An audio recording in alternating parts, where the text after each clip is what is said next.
आज दोस्तों दृष्टि के ऊपर बात करते हैं। ग्रहों की दृष्टि क्या काम करती है, आम ये सवाल पूछा जाता है और जवाब कंफ्यूजिंग होता है बहुत। कई सवाल हैं इसके बारे में और जवाब उससे भी ज़्यादा। कॉन्क्रीट एक बात समझ में नहीं आती।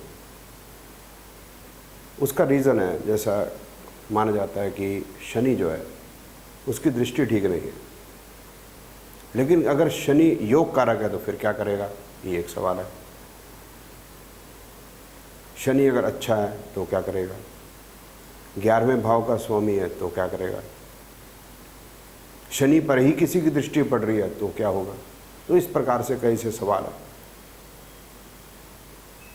अब इसका असल जवाब क्या है, इसके बारे में बात करते हैं।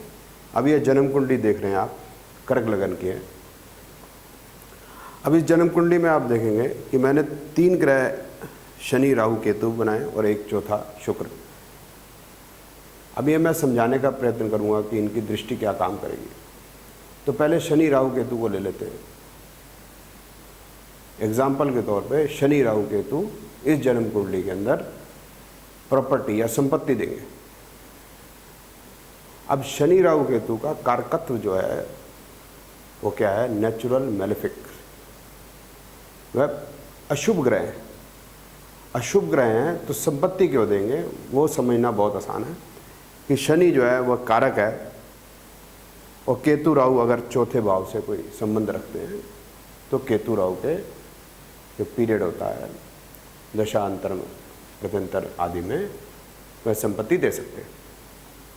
अब इसका जो कारकत्व है वह नेचुरल मैलेफिक या अशुभ है।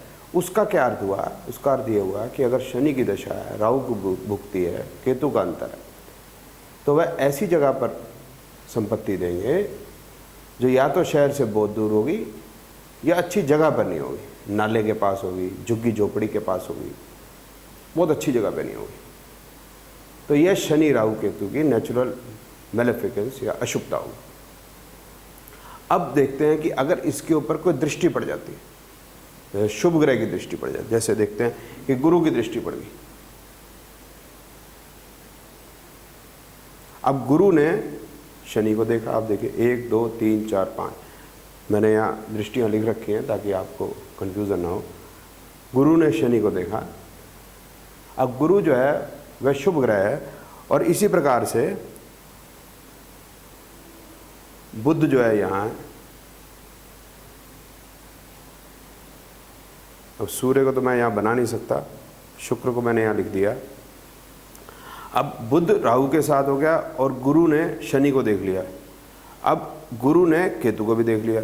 1 2 3 4 5 6 7 8 9, तो केतु और शनि पे दृष्टि पड़ गई।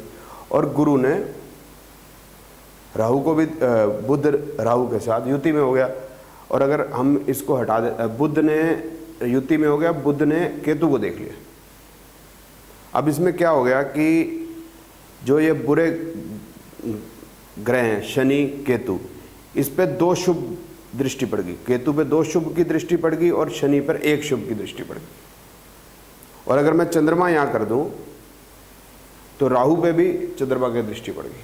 अब समझने वाली ये बात है कि क्योंकि ये बुरे ग्रहों के ऊपर अच्छे ग्रहों की दृष्टि पड़ गई, तो इसका अर्थ ये हो गया कि अब वह जो संपत्ति जहाँ खरीदी जाएगी वह उतनी बुरी जगह पे नहीं होगी कि जब तक इनकी दृष्टि नहीं पड़ रही थी। अब शुभ ग्रहों की दृष्टि पड़ते ही संपत्ति की जो स्थिति है वह अच्छी हो जाएगी। एक ये बात होगी। इसी प्रकार से इसको उल्टा ले लेते हैं कि समझ लीजिए गुरु और शुक्र, इसके पीरियड के अंदर, गुरु शुक्र और बुध के पीरियड के अंदर आदमी संपत्ति लेगा।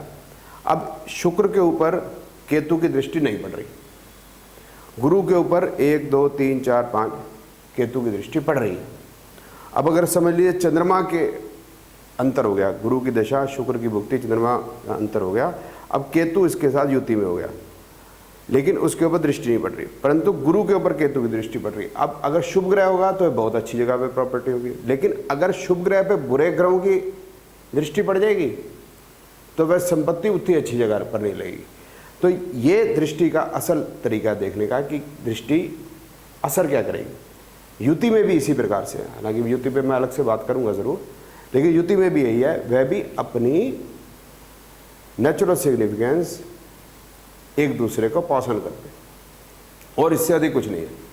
तो दृष्टि का अगर हम कंक्लूड करें तो क्या मतलब निकला है कि अगर बुरे ग्रहों की दशा अंतर प्रत्यंतर है, उस पर शुभ की दृष्टि पड़ रही है, तो वह अपनी अशुभता खो के शुभता ले लेंगे, ग्रहण कर लेंगे। इस प्रकार से शुभ ग्रह हैं और उन पे अशुभ ग्रहों की दृष्टि पड़ रही है, तो वह अपनी शुभता को खो देते हैं, अशुभता को ग्रहण कर लेते हैं। धन्यवाद। अब इसी को अंग्रेजी